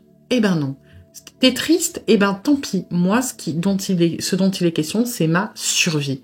Et j'ai l'impression que me rapprocher de toi, mes barrières, elles ont tendance à vouloir descendre. Oui, j'ai envie d'aller jouer avec toi dans le pré. Et ça, c'est quelque chose de dangereux pour moi que d'écouter mes envies, mes besoins et mes sentiments. Donc non, je me mure dans ma tour et je te dis bye. Voilà, on est sur une personne qui est pas prête. Alors, ça peut évoluer avec le temps. Pour certains d'entre vous, c'est un peu foutu, dans le sens où la personne est très bornée et vous pouvez très bien vous lasser avant, hein. Moi, c'est pour ça que je dis c'est foutu, parce que vous allez passer à autre chose. Pour d'autres, ça peut se débloquer parce que vous êtes là à force de taper à la porte, de « you, il fait beau », la personne, elle va finir par vous ouvrir. On est en général, donc là, c'est compliqué de savoir, mais c'est important que vous compreniez l'impact que vous faites sur cette personne. Et c'est important aussi, par contre, ce que vous faites, c'est de vous prioriser et aussi de penser à vous. Si c'est douloureux, si c'est compliqué, parce qu'on est sur des personnes qui sont intransigeantes, faut savoir lâcher, hein. Ok, que ce soit définitif, temporaire, vous pouvez pas vous acharner à forcer cette personne à sortir de chez elle si elle est terrifiée par le monde du dehors. Voilà. Eh bien, écoutez, j'espère que cette guidance vous aura plu, mais vous aura surtout aidé. Si c'est le cas, eh bien, n'hésitez pas à liker, à partager, à commenter, à vous abonner. Et puis moi, eh bien, je vous dis à bientôt pour une nouvelle guidance. Bienvenue à vous qui avez choisi le 3e tas avec Chokma, l'œil droit et la sagesse. On va aller voir les énergies de la relation, comme d'habitude, pour voir si ça résonne. Si ce n'est pas le cas, c'est peut-être que ce tas n'est pas pour vous, et dans ce cas-là, vous pouvez aller en voir un autre. Et puis, c'est une guidance générale. Donc, vous prenez ce qui résonne, vous laissez le reste de côté. Et puis, si vous voulez approfondir, je propose des guidances privées, soit sur l'application Présage, qui est partenaire de cette vidéo, ou je vous rappelle dans l'heure, soit via mon adresse mail, ou encore sur Facebook et Instagram, et vous avez toutes les infos en barre de description. Alors,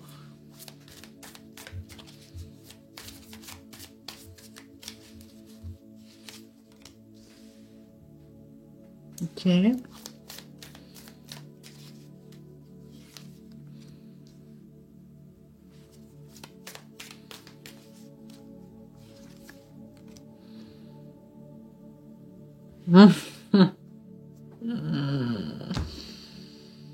Bon. Alors, j'ai l'impression que c'est un peu l'opposé du tas 2. J'ai l'impression qu'on est dans un truc un peu l'inverse. La personne à qui vous pensez... Alors, j'ai l'impression qu'on est dans un truc un peu compliqué, hein. Concrètement, j'ai l'impression là qu'on parle non pas d'une triangulaire, mais d'un carré. Ok ? Donc, soit vous êtes tous les deux en couple, ce qui est possible, soit vous êtes en couple, pas l'autre personne, soit vous avez quelque chose auquel vous tenez qui, a priori, vous empêcherait de vous lancer avec cette personne. Ok ? La personne à qui vous pensez, elle est dans une espèce de choix. Mais pour moi, elle a pris sa décision, et sa décision, quelque part, c'est vous. Alors, quand je dis qu'elle a pris sa décision, c'est pas tout à fait vrai. Elle annonce avoir pris sa décision, et elle pense pouvoir peut-être aller au bout de cette décision, donc à savoir s'engager dans quelque chose avec vous, se lancer dans quelque chose avec vous, peu importe. Mais elle se permet quelque part cette liberté ou cette improvisation complètement sortie de nulle part. En fait, ce courage lui vient du fait que vous êtes pas du tout motivé à bouger. Voilà. Alors, quand je dis que vous n'êtes pas du tout motivé à bouger, ça veut pas dire que vous ne ressentez rien pour cette personne. Ça veut juste dire que aujourd'hui, et là on est dans la sagesse, vous avez pleinement conscience que votre situation actuelle, quelle qu'elle est, quelle qu'elle soit, est plus intéressante et plus importante que ce risque, quel qu'il soit. Ok ? Donc, on va reprendre l'image, par exemple, d'un carré. Ok ? Ça voudrait dire que cette personne, elle est en couple, et vous êtes en couple, et voilà, il y a des échanges, des regards, des machins, et là, elle est en train de vous faire un all-in, de vous dire, écoute, moi, j'ai des sentiments pour toi, et elle vous balance ça. Et vous êtes en mode, alors oui, mais non, parce que moi, j'ai des enfants, j'ai un mariage qui fonctionne bien, j'ai le risque que tu nous fais prendre à tous les deux. Dans les conséquences, c'est pas ce qu'il y a de mieux. C'est-à-dire que par exemple, je peux envisager une relation avec toi, mais moi, je vais pas tout plaquer comme ça. Ça veut dire, j'ai besoin peut-être de faire le tri dans ma vie, j'ai besoin que toi, tu fasses les choses correctement. Ça peut être ça. Ça peut être aussi, écoute, oui, je suis attirée, mais moi, je suis bien dans mon couple et ça m'intéresse pas. Hein. Ça peut être ça aussi. Ça peut être une personne qui vous demande d'emménager ensemble. Moi, j'ai envie qu'on bouge, qu'on emménage ensemble, et vous avez, ouais, mais moi, mon appart, il est à 2 minutes du boulot, on tient pas à deux dedans, ça veut dire que je vais devoir me taper 45 minutes de transport public, ça ne m'arrange pas. Mais le ça ne m'arrange pas, pour moi, n'a aucun lien avec les sentiments. C'est-à-dire que, en soi, la personne peut vous plaire. La personne, vous pouvez envisager ce qu'elle vous propose, mais c'est juste que c'est absolument pas quelque chose qui va, on va dire, dans votre sens pour le moment. Et le truc, c'est que, ce que je ressens, c'est que c'est une fausse décision. C'est-à-dire que la personne, pour moi, elle se permet ça parce qu'elle sait que vous allez refuser. Alors, c'est pas conscient, hein. Mais on va prendre l'exemple de, par exemple, vous devez aller faire du deltaplane avec un ami ou une amie, peu importe, et vous avez tous les deux peur du vide. Si vous voyez votre pote qui est en train de se chier dessus parce que il ou elle flippe, parce que vous savez qu'en gros la personne elle va pas sauter, hein, qu'elle est tétanisée, qu'elle est au bout de sa vie, inconsciemment, vous allez vous dire, ok, cette personne me protège. Je sais qu'elle sautera pas. Et si elle saute pas, moi je saute pas non plus. Donc, je peux enlever le risque que je vais sauter et me concentrer plutôt sur le positif. Et c'est là où on va avoir des fausses sensations de courage. Ah moi j'ai trop envie d'y aller, ça va être sympa, oui on va avoir peur, mais je pense que ça peut être cool. Pourquoi ? Parce que vous savez que le risque n'existe pas. Parce que cette personne vous empêche de le prendre. Et là, c'est un petit peu ça. C'est-à-dire que je pense que si vous étiez au taquet, en mode, ouais, vas-y, viens, on trouve un appart, ou on se met ensemble, peu importe, la personne, elle serait beaucoup plus, ouais, mais attends, t'es sûr de toi, là ? Et pas pour les mêmes raisons. Vous, il y a une notion de confort, de sécurité, de quelque chose qui fonctionne très bien comme c'est actuellement, et qu'on vous demande, on vous demande de renoncer à ce truc-là.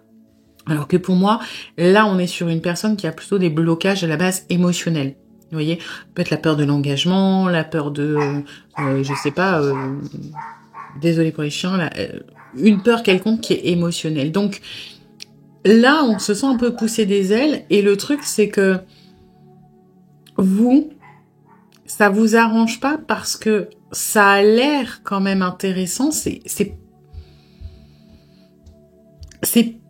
pas quelque chose qui vous laisse de marbre comme proposition, ok ? Mais vous avez l'impression que, vous voyez, là vous seriez cette dame et la personne elle serait l'homme qui joue du piano. Vous avez l'impression qu'on essaie de vous forcer la main, que le mec il joue jusqu'à ce que vous vous mettiez à chanter, alors que vous avez pas votre partition, vous n'avez pas spécialement envie de chanter. Et la personne à qui vous pensez, elle a l'impression de s'acharner sur le clavier, de bon, c'est quand qu'elle ouvre sa bouche et qu'elle se met à chanter elle, parce que là, je fatigue. Peut-être que si je joue plus fort, ça va la motiver. Peut-être que si je joue plus vite, ça va la motiver. Vous voyez, on est un peu dans ce truc où plus vous allez résister, plus cette personne, ça lui donne envie, quelque part, de vous faire bouger. Et vous, plus on vous met la pression, plus vous avez... Oui, c'est tentant, mais plus vous vous sentez un peu, je vais pas dire oppressé, mais ça devient quelque chose de négatif. Pourquoi ? Parce que vous savez, pour une raison quelconque, que ce n'est pas ce qu'il y a de mieux pour vous maintenant. Ok ? Alors, hop, les petits dés. Donc, on va aller en voir. En premier, qu'est-ce qui procure de la joie à cette personne dans votre relation? Qu'est-ce que vous amenez qui procure de la joie? La tristesse, ensuite la colère et ensuite la peur. Ok, alors.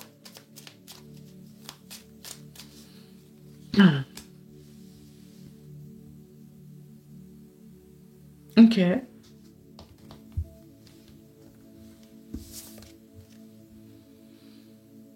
Ben,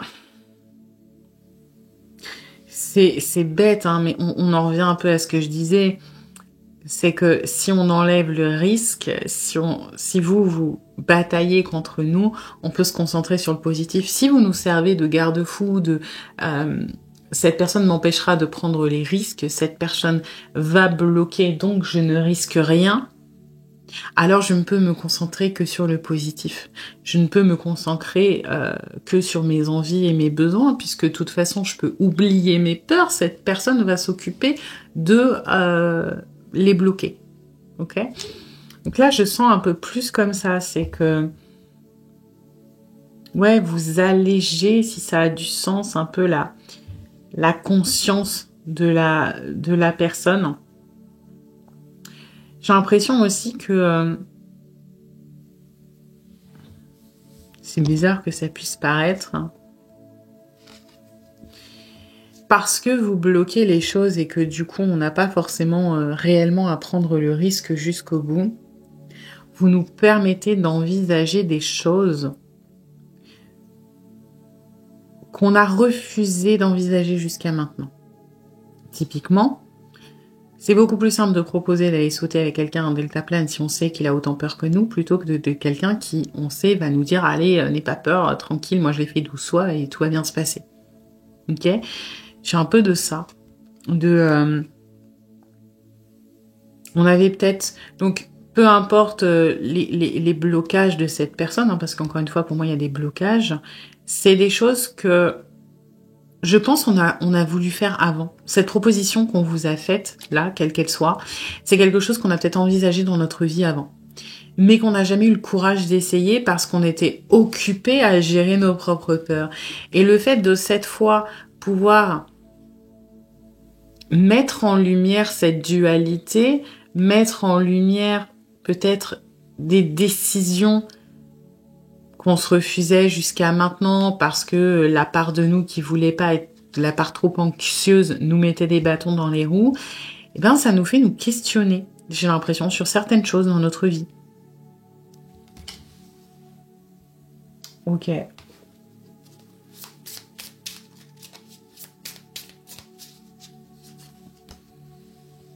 Ouais. C'est pas pour rien que je sentais une sorte de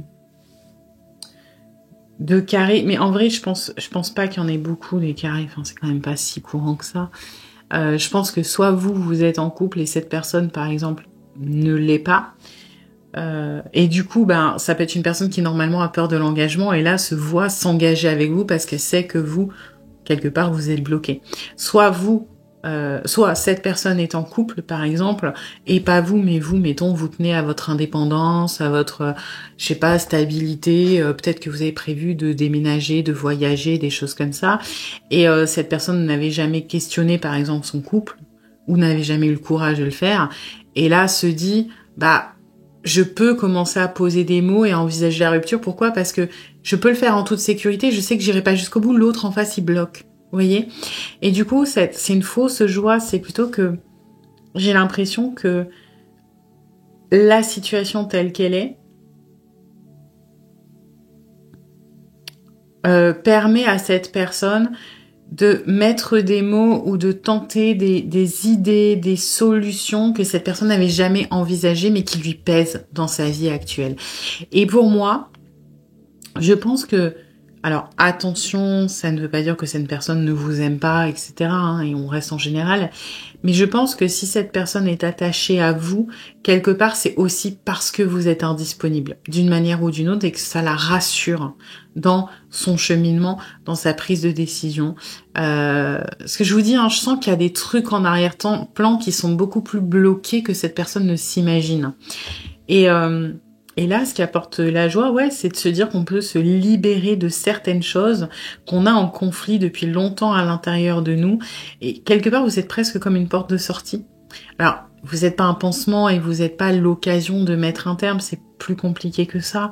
Mais le fait d'envisager des solutions que jusqu'à maintenant, on n'avait pas osé envisager ou qu'on avait peur, ne serait-ce que de reconnaître, c'est quelque chose qui nous apporte de la légèreté, qui nous enlève de l'anxiété. Parce que ça nous donne l'illusion que finalement, on peut s'en sortir et avoir un happy end, que finalement, on peut avoir tout ce qu'on veut sans avoir à subir les conséquences, etc. Vous voyez ?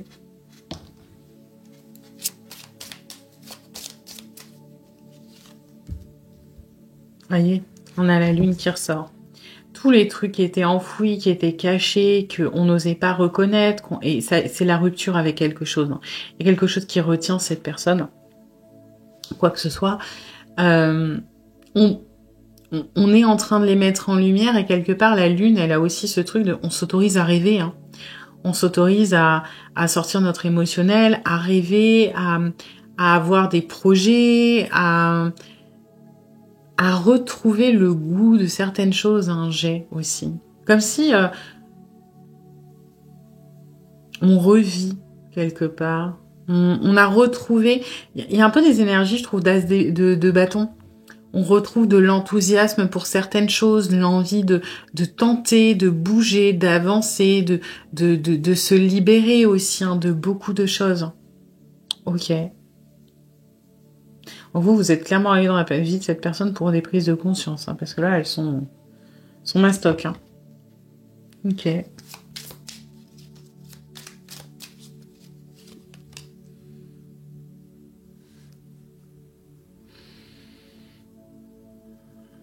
Oui. Oui. Oui. Le problème, c'est que, c'est ce que je vous dis depuis le début, la pensée, elle n'est pas vraiment aboutie. Pour moi, on est sur une personne qui a un faux excès de confiance. Parce que vous bloquez la situation, donc on peut imaginer, envisager des choses en toute sécurité. Et du coup, on peut se permettre d'être triste parce qu'on voit pas l'aboutissement. Mais tout ça, c'est une illusion, quoi. Si je dois, par exemple, schématiser, vraiment, je grossis les choses. Hein. On est sur une personne, mettons, qui est en couple. Vous êtes, mettons, célibataire, mais vous habitez à 1200 km. Ok ? Et la personne vous dit, voilà, moi, ma décision, c'est je quitte ma femme ou mon mec et je viens emménager chez toi. Et vous, dans votre sagesse, vous êtes ouais, mais non, en fait, parce que tu quittes ta femme comme ça du jour au lendemain. Je veux dire, tu veux pas essayer d'en parler, tu veux pas... Oui, ok, je tiens à toi, mais j'ai pas envie que tu fasses ça sur un coup de tête.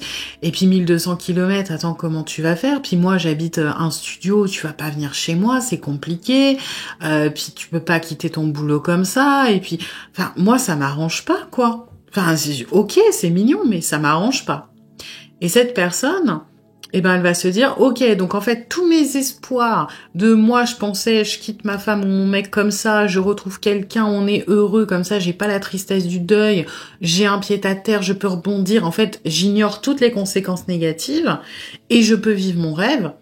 Eh ben, je suis triste parce que cette personne, elle va pas tout à fait dans mon sens, elle veut pas accéder à mon rêve. Mais, en réalité, tout ça, c'est une illusion. Je veux dire, cette personne, si elle doit mettre fin, par exemple, à un mariage, ça va pas se passer en un claquement de doigts de il ou elle prend un avion, atterrit chez vous et c'est le happy end. Hein. Ça va être compliqué, il y aura peut-être des cris, des disputes, un divorce, assumer ses responsabilités, vous voyez. Mais tout ça, on l'occulte volontairement. Pourquoi ? Parce qu'on sait que vous allez pas accepter. Donc en réalité, ces conséquences n'existent pas puisque le problème n'existe pas. Et du coup, on se concentre que sur nos sentiments un peu imaginaires. On est triste parce que vous empêchez un peu l'aboutissement de ce happy end qui pourrait être tellement bien pour tous les deux. Mais c'est complètement biaisé, hein, encore une fois.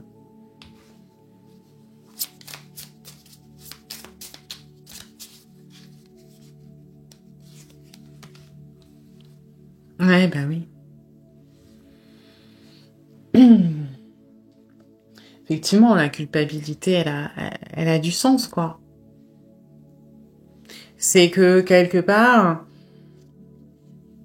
encore une fois, c'est plus facile, et je comprends du coup le cheminement de on est triste parce que vous autorisez pas le happy end, parce que du coup, si vous autorisez pas le happy end, ça veut dire que la seule manière qu'on a, entre guillemets, de faire ce qu'on a peur de faire, c'est de passer par votre validation. Donc on n'a aucune culpabilité à le faire, puisque du coup, c'est vous qui êtes responsable à la fois du bonheur et du malheur de la situation. Vous voyez ce que je veux dire ? C'est un petit peu... du coup, si tu acceptes, en vrai, c'est pas vraiment moi qui quitte ma femme ou mon homme, c'est toi qui as accepté. Donc on se déculpabilise, parce que c'est ça qui nous rend triste. La culpabilité de la conséquence de nos actions sur notre situation, mais aussi sur vous quand même. Hein. On a conscience que on vous met dans une situation délicate, quelle qu'elle soit. Ok. Mais c'est un peu... Ouais, j'ai l'impression qu'on est quand même sur une personne qui est pas mal dans le déni. Parce que, vous voyez, on n'a pas... Et je vous disais, c'est un peu l'inverse du tas 2, c'est que le tas 2, il n'y avait pas d'empathie, il n'y avait pas de culpabilité sur le fait que si tu vas pas dans mon désir, si tu vas pas dans mon besoin, quelque part, c'est toi qui fais pas d'effort. Alors que là, c'est plus la tristesse de savoir qu'on vous demande quelque chose quand même. Autant on se responsabilise pas sur nos propres actions, autant on se responsabilise quand même sur les conséquences dans votre vie. Hein. Donc, c'est...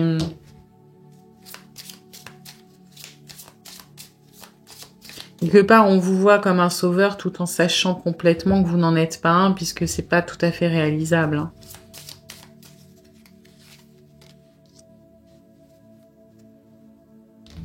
Ouais.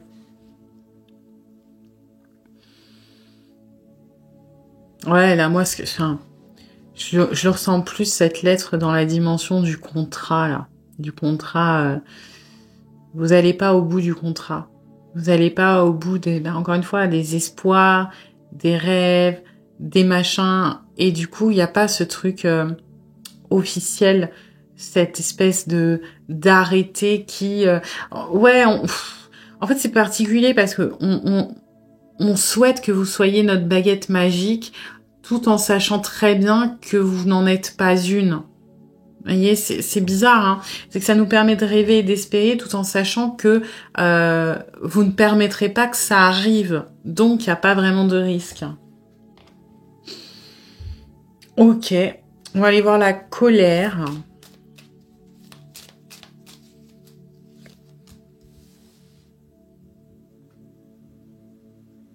Oui, ça avance trop lentement. Oui, bah forcément, on est dans une espèce de volonté de fuite en avant, hein. On veut vous pousser quelque part à avancer avec nous. C'est pareil, hein, ce truc de si vous n'avancez pas avec nous, c'est que quelque part on prend pas la bonne décision, donc on est dans notre culpabilité, donc on est triste. Vous voyez, et là, ben, comme vous ne validez pas notre décision, vous ne validez pas notre choix, vous n'allez pas dans notre sens. Et encore une fois, ça n'a rien à voir. C'est que vous avez vos propres trucs. Puis je pense que oui, il y a peut-être aussi des réalités où vous êtes en mode attends, calme-toi, là tu pars un peu en cacahuète. Bah ça n'avance pas du côté de la personne. C'est vraiment particulier parce que je pense qu'il y a quand même une base d'une personne qui tient à vous, hein, et qui a des sentiments. Mais on vous positionne vraiment en sauveur, en baguette magique, c'est cette personne, elle va me libérer de ma situation. Et c'est pas votre rôle. Et l'avantage, c'est que vous en avez conscience. Ce n'est pas votre place, ce n'est pas votre rôle. Si cette personne prend cette décision, ça doit être en son âme et conscience. Ça ne doit pas être parce que vous la validez. Ça ne doit pas être parce que vous suivez le mouvement, etc. C'est sa décision et elle n'est pas liée à vous.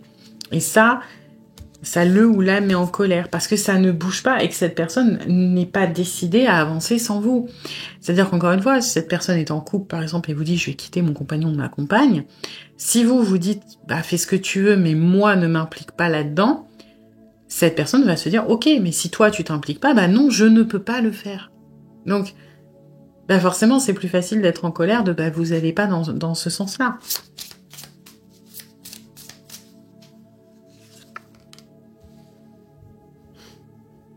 Ouais. On peut pas être pleinement heureux, on peut pas... On peut... Ouais, il y a quand même beaucoup de déni, là. Hein. On s'est mis dans la tête que vous étiez la solution. Alors, encore une fois, vous n'êtes pas que ça, hein. Attention. Mais, par rapport à la situation actuelle, voilà, avec vous, on sera heureux. Ça ressort là, ça ressort là, ça ressort ici aussi. C'est qu'on s'est mis dans la tête que vous étiez la solution, que vous étiez la validation de cette solution, quelle qu'elle soit. Et ça peut être plein de choses, hein. Ça peut être une personne qui par exemple, a un mal-être quotidien et qui va sentir le courage de vouloir emménager avec vous, par exemple, alors que il ou elle n'est absolument pas prêt, mais cette personne serait pas capable de déménager toute seule parce que son quartier lui convient pas, que sa vie, il ou elle se sent seule, etc. Il faut que ce soit avec vous.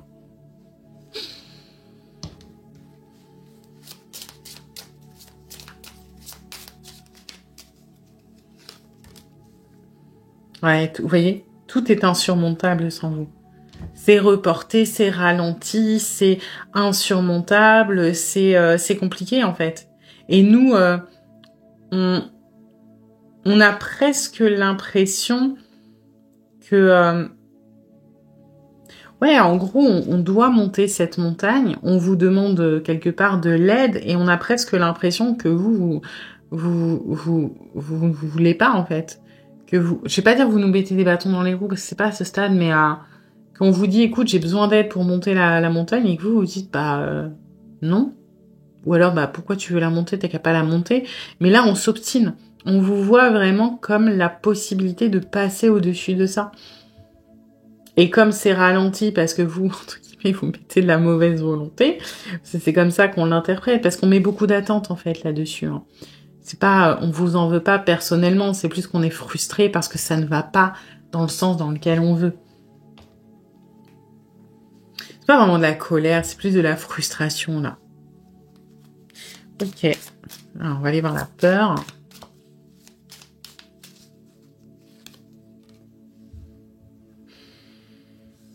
Et on a peur de fermer des pages. On a peur de tourner, de fermer le livre, hein, de clôturer un chapitre. On a peur de laisser des choses derrière soi. Et on a besoin de vous pour cette transition, pour ce choix. C'est pour ça qu'on se sent le courage d'y aller. Parce que vous êtes pas prêt, donc en réalité, on n'a pas de risque à prendre cette décision et à tourner cette page, quelle qu'elle soit. Et 2, c'est toujours plus rassurant de le faire à 2. Parce qu'on a l'impression que, voilà, vous allez nous soutenir, vous allez nous accompagner, etc. Mais on a très peur de ce que l'on doit laisser derrière soi, de ce que l'on estime qui n'est plus bon pour nous, hein. Et que, encore une fois, on avait peut-être pas eu le courage de reconnaître jusqu'à maintenant.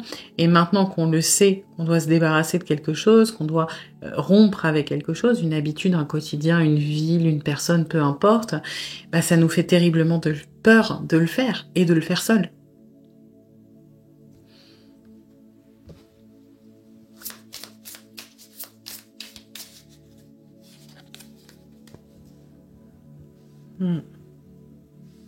On a peur de se perdre. On a peur de pas y arriver, on a peur de se perdre, on a peur de... Le labyrinthe, c'est une carte qui parle d'impatience aussi, hein. On a l'impression de...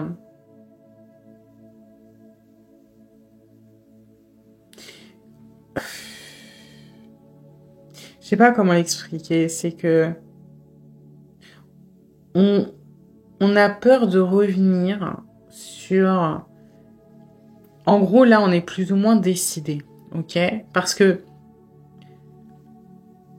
faire cette chose avec vous, quelle qu'elle soit, va dans le sens d'un mal-être de base. Et on a peur que si on ne trouve pas rapidement la sortie avec vous, on ne soit plus capable après de faire marche arrière, c'est-à-dire on a peur de faire marche arrière, on a peur de se décourager et de se dire ok, j'ai pas saisi l'opportunité, j'ai pas clôturé, je pourrais peut-être plus le faire. Parce que là, c'est l'occasion. Là, c'est le moment. Là, j'ai tout ce qu'il faut pour. J'ai une personne qui m'accompagne, j'ai une personne qui peut le faire avec moi, qui peut rendre les choses plus agréables ou moins stressantes. Donc, on a autant peur de fermer ce chapitre que de pas réussir à le faire. Et c'est pour ça que cette guidance, malheureusement, elle tourne pas beaucoup autour de vous et de ce que l'on ressent pour vous. Ça parle énormément de la situation de cette personne parce que peu importe finalement ce que l'on ressent pour vous, là on est dans une espèce de carrefour dans la vie de la personne à qui vous pensez et que, je vais pas dire c'est vital, mais on doit prendre des décisions Et c'est comme si vous étiez le moteur ou le sauveur. On espère que vous allez nous aider à faire ça. Donc oui, ce qui nous rend heureux, c'est que vous nous mettiez en lumière les choses qu'on veut changer. Ce qui nous rend triste, c'est le fait que vous nous suiviez pas dans notre délire. Ce qui nous met en colère, c'est qu'on a l'impression que vous ralentissez les choses alors qu'on a besoin qu'elles avancent. Et ce qui nous fait peur, c'est le changement de cette situation. Donc ça parle quand même très très peu de vous.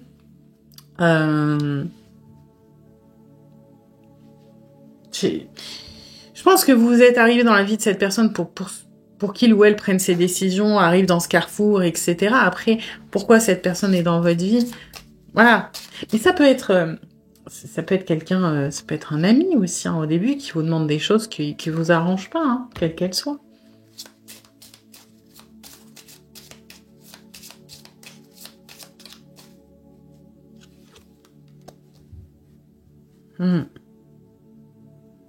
Oui. On a peur de pas être assez fort, on a peur de faire des bêtises, on doute, et c'est aussi pour ça que votre validation, elle est importante. On a peur de faire une connerie, on a peur de se planter, on a peur de pas réussir à aller peut-être au bout de notre décision, ou que la décision soit peut-être pas forcément la meilleure. Le truc, c'est qu'on vous implique énormément dans quelque chose qui ne vous qui ne vous regarde pas, quelque part, Et c'est aussi pour ça que vous êtes dans cette espèce d'énergie de « Attends, moi, ma vie va bien. Moi, j'ai pas besoin de ça. Moi, tout est OK, Tu m'apportes plus de contraintes qu'autre chose. » Parce que cette personne doit apprendre à passer ça seule. Vous n'êtes pas censé... Si vous aviez autant besoin de cette personne que cette personne a besoin de vous, ça donnerait quelque chose d'assez toxique et malsain, parce que les décisions ne seraient pas prises correctement. Là, c'est important d'assimiler une leçon, et je comprends pourquoi vous êtes un peu, je vais pas dire insensible, parce que ce que je disais, contrairement au tas numéro 2, vous avez de l'empathie pour cette personne, vous comprenez son point de vue, mais c'est juste que vous savez, vous comprenez, vous avez la sagesse de savoir que c'est pas bon pour vous, et c'est potentiellement pas bon pour l'autre, que vous n'avez aucun intérêt à changer quoi que ce soit dans votre vie par rapport à ce qu'on vous demande, et la pression peut-être qu'on essaie de vous mettre. Voilà. Eh bien écoutez, j'espère que cette séquence vous aura plu, mais vous aura surtout aidé. Si c'est le cas, n'hésitez pas à liker, à partager, à commenter, à vous abonner. Et puis moi, je vous dis à bientôt pour une nouvelle guidance.